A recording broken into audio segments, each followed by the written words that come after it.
So Jarvis, the Hawks, they have their backs up against the wall in Beantown. It is game 5, an elimination game potentially for the Hawks.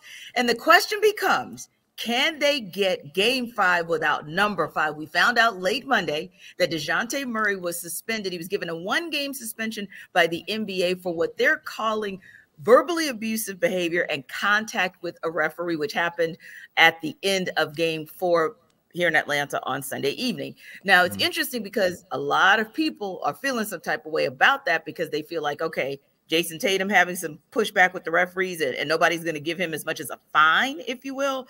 But again, that's that interesting ticky-tap type situation that you can debate until Jesus cracks the sky. And the bottom line is still Jason Tatum will take the court tonight. DJ will not. And Absolutely. Jarvis, if we look down the numbers, we always talk about, and Jamie and I talked about this Monday, with the Hawks, it's always a consistency question. With DJ, it's not.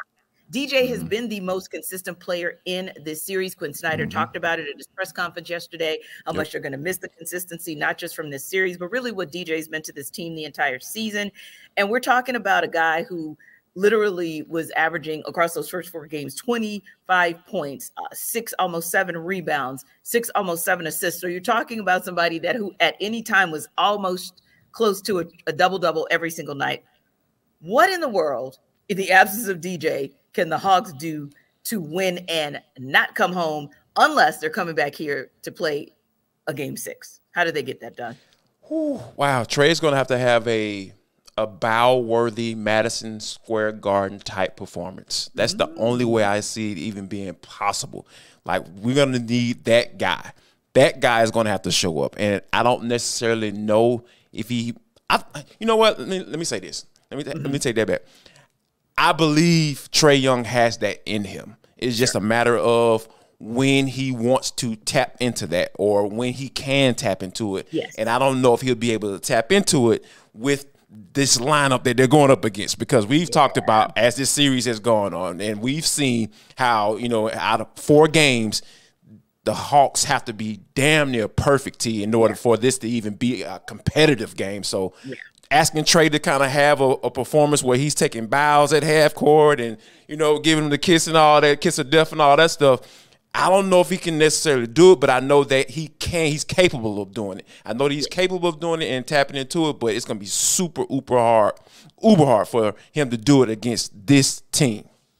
And you said something, you course corrected in the middle of your statement, and I said that's perfect because that's the right statement. Can he? Because we know it's in him. Can he?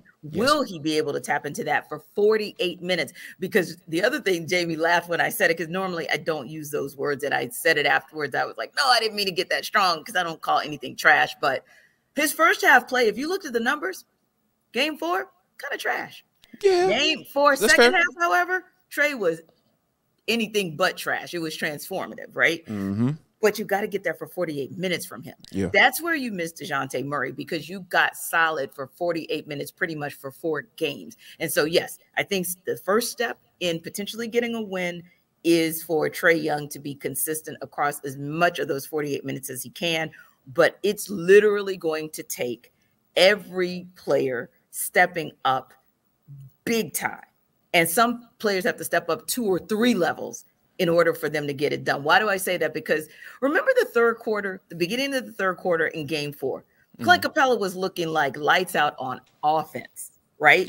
You're thinking to yourself, oh man, CC is about to take over. The Hawks have actually been either dominant or consistently right there with the C's and points in the paint. Okay, we're about to do something. You know, he only ended the game with 10 points, right? The reason I state that is because he made a couple of those back-to-back baskets, dunks, whatever, and you thought he was going to take over. And then all of a sudden, 1 minute is Marcus Smart. The next minute it's Robert Williams III. I mean, it's just anybody saying, oh, paint? Nah, we can't let you take over the paint. Somebody, anybody, we don't care. They'll take over. That's my part 1. So Clint Capella, you've got to step it up. John Collins, you cannot. I don't care if it's 3, 6, 7, or 9. Nothing about you needs to be single digits, points-wise. Nothing about you. In fact, I need you to go so deep to Mr. Double-Double that you almost look like LeBron getting his first 2020 stat line last night. That's what you need to almost do. I mean, literally, the Hawks are at that point. DeAndre Hunter, game 4 Dre for the Celtics and game 5 Dre from last year for the Heat, he better show up for 48 minutes tonight as well. Because again, and particularly Jarvis, not just on offense, that guy's got to show up on defense. Because one thing about the Celtics, they're going to find at least 2 or 3 guys who are going to penetrate on the perimeter and do their thing. So, I mean, Jarvis, we could go down the list. Right, yeah. Who and where and how. Sadiq Bey, we're going to need game 3 Sadiq to return. So that's the thing. If you can pull the best performances from every single player, Bogdan Bogdanovic could get the start. We don't know. Quinn Snyder was kind of hinting at he doesn't know yet whether he's going to go kind of small ball in that space and go with a guard, or if he's going to go with a forward, or how he's going to pull that.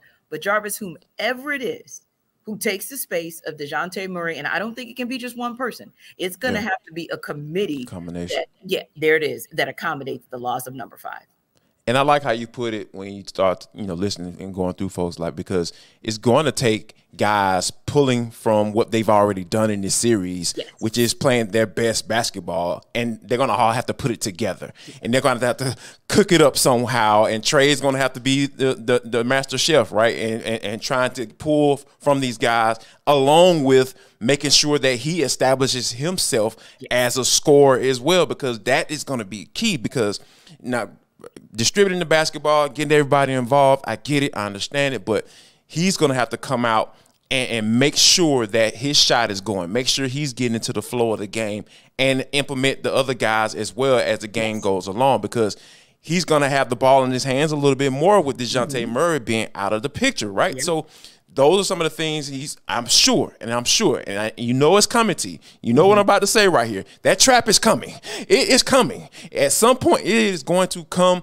and try to get the ball out of your hands and basically make you look like you did against the Miami Heat last year, and see if you're going to be able to adjust. And I think that guys like DeAndre Hunter, they're going to have to step their game up and take care of the basketball. Guys like Bo, he's going to have to take care of the basketball and make sure he steps up and do what he needs to do.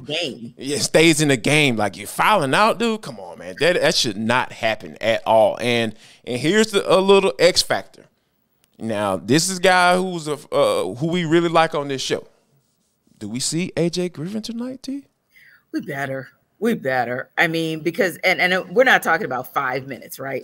Yeah, no, I'm talking about like we're talking about some we need that shooting, right? Right, exactly. Let him in the game and let the shooter shoot until the shots fall. Because at this point, Jarvis, I don't know if the Hawks have enough from a defensive perspective to be able to stop the Celtics, but if they can slow them down and ramp up their own offense, that's probably where they win the game. And so whomever gives you that offense, and maybe you do throw in, an Aaron Holiday here and there, right? To give you a little bit of defense on that second unit. I really get that. And you absolutely are going to have to play Jalen Johnson because of what he can give you at both ends as well. But ultimately speaking, I'm still kind of saying, okay, like, when are we going to see AJ again? Like, we really do need to see AJ. And another one kind of had an off game on Sunday, but I can't say that he's at an off series because Onyeka Okongwu has had some really quality minutes. Solid. Yeah, exactly. I love it. Solid is perfect. One more thing before we wrap up talking Hawks, and that's a point that you made about flow. There were times in the game on Sunday where there just wasn't any flow. The spacing just wasn't there. The movement of the ball just wasn't there. That's the kind of game you're going to have to play against the Celtics, because if you play hero ball or you try to just heave up a three, especially in the early moments or the early seconds of the shot clock. And we saw it. There was one particular play, Jarvis, where literally, and I apologize for forgetting which play it was, but I looked at the shot clock. 19 seconds were left on the shot clock, and a Hawk heaved up an ill-advised three. Yep. You want to know what the Celtics did? They took it back down the court. One time, it was a three. Another time, it was a dunk. Another time, it was a chip shot of a two-pointer. Yep. These are the things they went on the run. That's just how they do. That's how they do. That's how they do. Just said they punch back when you don't even punch. You can't punch back because they're already 6-7 points ahead of you, saying, "Oh, we're already 6-7 points, 2-3 plays ahead of whatever it is that you're trying to counter with. We're already 2-3 steps ahead of you." So the Hawks have to do the same if we want to see a Game 6 back here in Atlanta. Now, we're doing something cool and for the culture that Jarvis mentioned. And you know who is going to get shine today? The everydayers, the ATL day ones, everydayers. We're going to shout you guys out in for the culture because we want to let you know how much we appreciate you guys and we value your thoughts and opinions on all of your teams locally here. So we appreciate you always stopping by ATL day ones. And we can tell that you are telling other people because we're hearing good stuff from more and more of your family, your friends, and your colleagues whom you are telling to join the party. So thank you for always stopping by YouTube to check us out. We appreciate that. And of course, you downloading us wherever you download your podcast. Don't forget, everydayers, you're getting a shout out today. You're getting your shine on. So why not stick around for the party of parties for you?